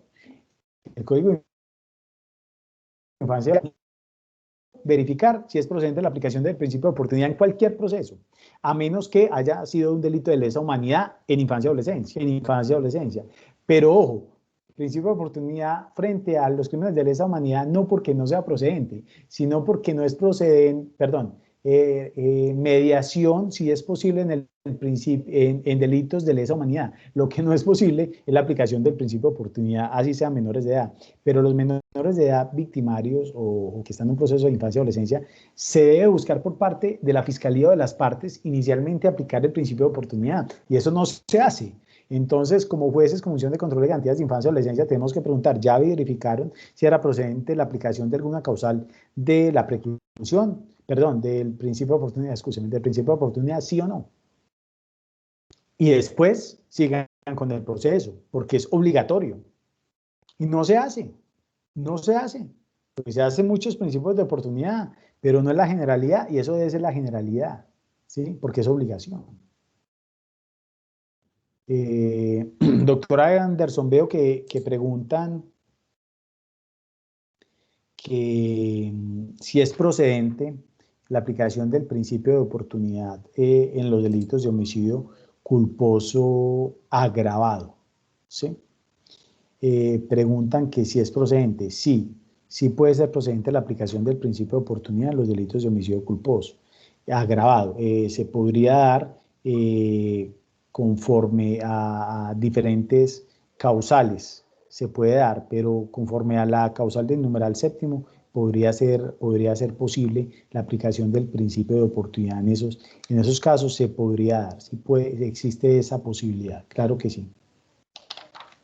Doctor, muchas gracias. Y para conocimiento del auditorio, justamente el día de mañana se va a adelantar un panel que pretende presentar un símil, una comparación entre las diferentes audiencias preliminares, incluyéndose ese tema de análisis del principio de oportunidad. Entonces, por supuesto, todas estas acotaciones las tendremos en cuenta también mañana para que el compañero juez de garantías de Bogotá, que nos va a acompañar, atienda estas inquietudes. Doctor Juan Carlos, esas son las preguntas que hay por lo pronto en el chat de participación. Entonces, quedamos pendientes del tema de ejecución de penas, desarrollar esa justicia restaurativa con relación a ese asunto. Claro que sí, mire, doctores. Entonces, o sea, para ir culminando, igual me pueden seguir preguntando, por supuesto, o más bien para ir concretando, ¿sí? ¿Cuáles son las figuras que tenemos en este momento del Código de Procedimiento Penal para aplicar el principio de oportunidad? La conciliación. ¿La conciliación dónde es oportuna? En los delitos querellables, incluso como requisito de procedibilidad, inicialmente y posteriormente durante todo el proceso hasta antes de la audiencia del juicio oral. Y se puede terminar el proceso, si es antes del traslado del escrito de acusación, por archivo de la Fiscalía, que es el único archivo definitivo que existe, o por preclusión por imposibilidad de continuar con el ejercicio de la acción penal, porque hubo una conciliación o porque hay un desistimiento. La mediación, que es posible en aquellos delitos para la mediación como finalidad de aplicabilidad del principio de oportunidad, es posible para aquellos delitos cuya pena mínima no supere los 5 años de prisión. Y para los que superen los 5 años de prisión, es posible, no para la aplicación del principio de oportunidad, pero por ejemplo los delitos atentatorios contra el patrimonio económico, homicidio culposo, agravado, por ejemplo. ¿Sí? Agravado, por ejemplo. Es posible con la finalidad de llegar a una indemnización integral y dar por terminado el proceso con la figura de la indemnización integral que existe en la ley 906. Así no haya estado desarrollada y todavía acudamos o hayamos acudido a la ley 600, existe. Entonces es posible aplicarla. Y en ejecución de pena, recordemos, es que es importante hacer referencia a los beneficios que hay en ejecución de penas, que son la libertad vigilada y la prisión domiciliaria. Y miremos frente a la prisión domiciliaria como subrogado en ejecución de penas. No estoy haciendo referencia a la prisión domiciliaria del 38B, sino a la de ejecución de penas. Permítanme un momento acá, busco en el código para hacer una referencia ya que me parece interesante. En el artículo 38G dice que, bueno, allí está la exoneración a quienes no se le puede conceder la prisión domiciliaria como ejecución de la pena privativa de la libertad. Permítanme un segundo, que es que en ese análisis siempre hablan en la prisión domiciliaria de que debe de analizarse la reparación a la víctima. Siempre se debe tener en cuenta la reparación a la víctima en aras de concederse la prisión domiciliaria, no solo como sustituto de la pena de prisión, sino como subrogado ya en ejecución de penas. Lo mismo para la libertad vigilada. Para que se conceda la libertad vigilada, también se debe tener en cuenta cuando haya afectación a las víctimas que efectivamente haya habido un proceso de reparación frente a la víctima. ¿Qué es lo que sucede? Como lo dice el doctor Hermes, como lo dice precisamente el doctor Anderson, y es que a veces a los jueces se nos olvida esa situación y no tenemos en cuenta que, por ejemplo, los jueces de ejecución de penas, que para la concesión de la libertad vigilada o para la concesión de la prisión domiciliaria en ejecución de penas, efectivamente es necesario que haya un resarcimiento de perjuicios a las personas sentenciadas. A las víctimas acorde a las personas sentenciadas. Me preguntan que cómo solventar el artículo 68A que trae prohibiciones para varios delitos, entre ellos hurto calificado frente a subrogados y sustitutos penales. Miren, acá hay algo muy importante y es que, por ejemplo, aquí no es posible conceder el subrogado penal de la suspensión de la ejecución condicional de la pena ni la prisión domiciliaria, como subrogados de la pena, Ahorita estaba haciendo referencia no a la pena, sino subrogados de la sanción ya en sí, o sea, de la ejecución de la sanción. En estos casos puede darse la mediación, por ejemplo, en el delito de hurto calificado, por ejemplo, podría darse con finalidad de intentar terminar el proceso acudiendo a una figura del principio de oportunidad, intentando acudir al principio de oportunidad o intentando precisamente hacer referencia a indemnización integral en aras de intentar terminar el proceso de manera anticipada. Pero si no es posible, por supuesto, no se utiliza generalmente en estos delitos. La mediación sí es tendiente para poder obtener rebajas de pena. Miremos que sí. ¿Qué pasa cuando hay un preacuerdo que se presenta y es un delito donde hubo un incremento patrimonial como en un hurto calificado? Pues la jurisprudencia de la Corte Suprema de Justicia actualmente, pues obviamente se debate. Sí, claro, la prisión domiciliaria y la libertad condicional no hacen referencia al 68A, eso es lo que yo estaba diciendo ahorita precisamente. Yo ahorita lo que estaba hablando era de prisión domiciliaria y de libertad vigilada frente a ejecución de penas. Pero frente a la concesión de los subrogados penales, frente a la pena en sí, no es posible, pero sí es posible tenerla en cuenta para rebajas de pena. Por ejemplo, para los preacuerdos o para aceptación de cargos y que haya rebaja por aceptación de cargos, pues la jurisprudencia actual vigente es que debe haber reparación, que es un tema también discutible, discutido y que ha sido discutido en diferentes paneles a nivel nacional. Pero hay una línea fuerte de la Corte Suprema de Justicia y de tribunales también que hacen referencia a ello. Y además también es posible, miremos para qué, para la rebaja de pena conforme al artículo 269, que rebaja la pena ostensiblemente. El delito de hurto calificado, y supongamos que es agravado, puede bajar de 12 años a 3 años. Y si baja 3 años, pues miremos en cuánto tiempo pagaría la pena o purgaría la pena, observando un buen comportamiento y prestando servicios, trabajando y estudiando.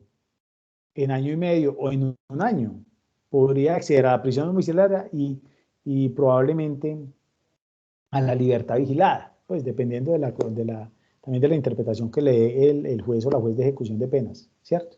Pero claro que es posible. Ahora, para la concesión de beneficios subrogados penales, no. Frente a la concesión de beneficios subrogados penales, sí lo que se hablaba frente a la inasistencia alimentaria era que cuando había resarcimiento de perjuicios en un delito de inasistencia alimentaria, era posible conceder el subrogado penal de la suspensión de la ejecución condicional de la pena.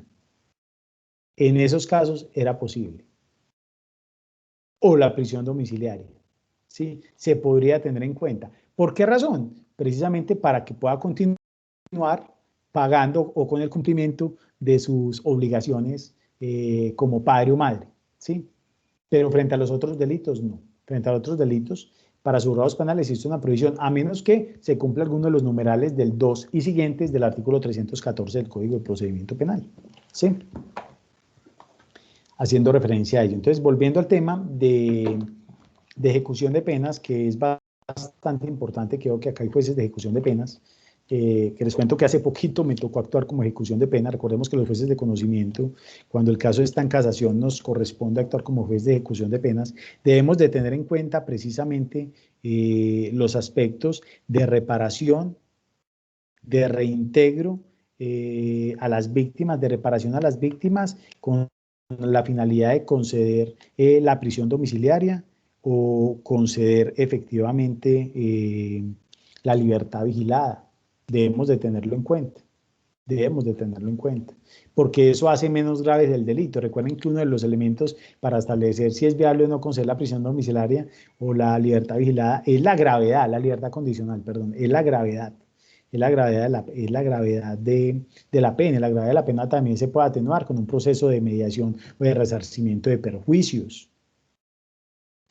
Miren que el inciso sexto dice, para la libertad condicional. En todo caso, su concesión estará supeditada a la reparación a la víctima o al aseguramiento del pago de la indemnización mediante garantía personal, real, bancaria o acuerdo de pago, salvo que se demuestre insolvencia al condenado. Miren, ahí lo dice, la ley lo dice. Es necesaria. Es necesaria. Entonces, la justicia restaurativa es transversal. ¿Desde qué momento podemos hablar de justicia restaurativa? Es antes del proceso penal, desde antes de la indagación del proceso penal. Se puede terminar en aquellos delitos querellables con una conciliación, punto. En los que no son querellables, se pueden terminar con una mediación. O en los que indefectiblemente ni siquiera se pueden terminar con una mediación, se puede llegar a un principio de oportunidad o a establecer una pena mínima desde el principio de la actuación. Y el juez debe valorar todos estos temas. Entonces se puede dar ex ante, durante, esto es ante el juez de función de control de garantías, ante el juez de conocimiento, en el juez de conocimiento en la acusación, en la preparatoria en el juicio oral, ante el juez de ejecución de penas, e incluso ante el juez de conocimiento del incidente de reparación integral.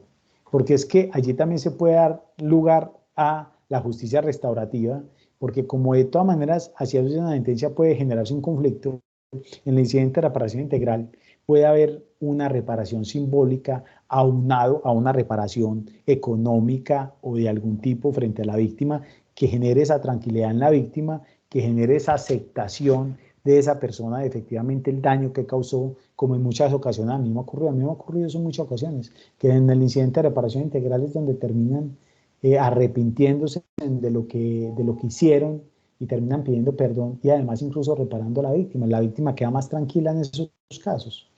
Entonces, desde allí se puede tener en cuenta estas situaciones, que el juez de ejecución de penas también la puede tener en cuenta, en aras de conceder los beneficios cuando les llegue estas circunstancias. Me preguntan que si es procedente aplicar la justicia restaurativa en caso de asesinato, o sea, de homicidios. Ese encuentro entre víctima y agresor, ¿qué riesgos causaría? Por eso, en algunos casos, se debe utilizar un facilitador en aras de impedir que exista un encuentro no propicio entre víctima y victimario, intentando sentarlos y lograr un acuerdo para que por lo menos se escuchen. Claro que es procedente, por supuesto que es procedente, y eso es tendiente, no a la aplicación del principio de oportunidad, pero sí puede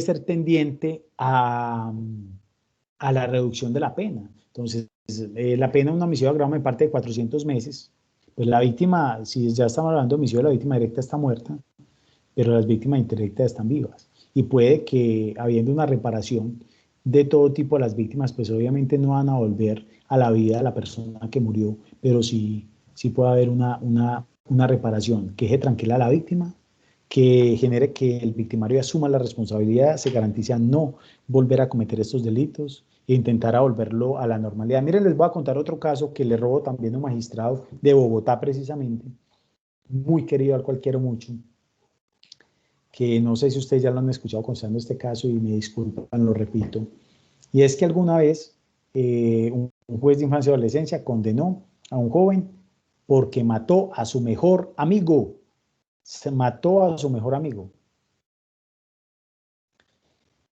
porque hacían partes de bandas criminales y le tocó matarlo. Fue condenado el joven, estaba allá en el centro especializado para adolescentes de Bogotá, y en algún momento este honorable magistrado visitó ese sitio y él no quería jugar fútbol. Estaban jugando fútbol, no quería jugar, y él se le acerca y le pregunta: ¿qué te pasa? Y me dice: es que yo no debo existir, yo ya maté a mi mejor amigo, yo no quiero nada, yo me siento muy mal. Entonces le pregunta: ¿qué te podría hacer sentir mejor? Yo estoy resumiendo mucho el caso. Y él dice: lo único que me podría hacer sentir mejor es pidiéndole perdón a los papás de mi amigo, a los papás de su amigo. Él quería a los papás de su amigo. Incluso él se crió en un hogar en el cual no tuvo un padre y una madre, claro, porque el padre y la madre hacían parte de organizaciones criminales. E incluso veía mala figura de los papás en los papás del amigo, al que mató. Entonces, con todas las medidas de seguridad, llamaron a los papás del menor víctima del homicidio. Ellos, después de mucho rogar, accedieron a encontrarse con el menor, pero le dijeron, vea, nos vamos a encontrar, pero en la tumba de mi hijo. Accedieron y llevaron al adolescente con todas las medidas de seguridad a la tumba de su amigo. Él llegó primero, luego llega el papá y la mamá obviamente la más renuente, digo obviamente pues por diferentes razones, en ese caso pues en particular, él lo que hace es tirarse al suelo de ellos y empezar a llorar y pedirles perdón. Después de un largo tiempo terminaron abrazándose, se perdonaron. Luego, cuando el menor sale, porque realiza un buen proceso restaurativo, se logra vincular con una entidad muy importante, empieza a trabajar con una entidad muy importante y terminó, les cuento, viviendo cuando salió con los papás del amigo. Le brindaron su casa, del amigo que mató. Y en la actualidad cuentan que pues, los trata como papás, incluso tienen una relación normal de papás, les ayuda económicamente o los trata como sus papás. Entonces allí lo anecdótico es que si bien se perdió la vida de un joven que es irreparable, con ese proceso restaurativo se recuperó la vida del otro joven, porque el otro joven iba a terminar o muerto o posiblemente atentando contra la vida de otras personas o contra otros bienes jurídicos. Y al contrario, terminó siendo una persona de bien, trabajando precisamente para hacer el bien.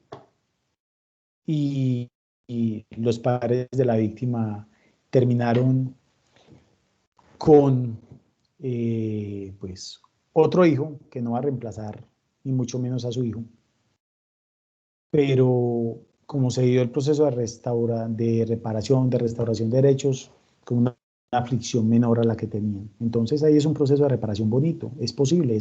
Sí es posible. Ahora, la justicia restaurativa puede comparar con un preacuerdo, no necesariamente, no necesariamente. Y frente a ello también hay muchos autores y doctrinantes y colegas de la justicia que están en contra de que no se puede hablar de justicia restaurativa cuando se empieza el proceso penal porque ya hablamos de retribución y cuando hay un preacuerdo hay una retribución, hay una justicia retributiva necesariamente. No necesariamente, pero sí puede tomarse como una especie de práctica de justicia restaurativa. Sí puede tomarse como una práctica o puede lograrse por intermedio de una práctica de justicia restaurativa, llegar a un preacuerdo en el cual se le dé una menor pena y el juez, por supuesto, acepte el mismo, donde la víctima está de acuerdo, el Estado esté de acuerdo, todos estén de acuerdo. Por supuesto que sí, se puede, pero no necesariamente que haya un preacuerdo significa que hay justicia restaurativa. No necesariamente, porque hay preacuerdos en los cuales la víctima no está de acuerdo, por ejemplo, ¿sí?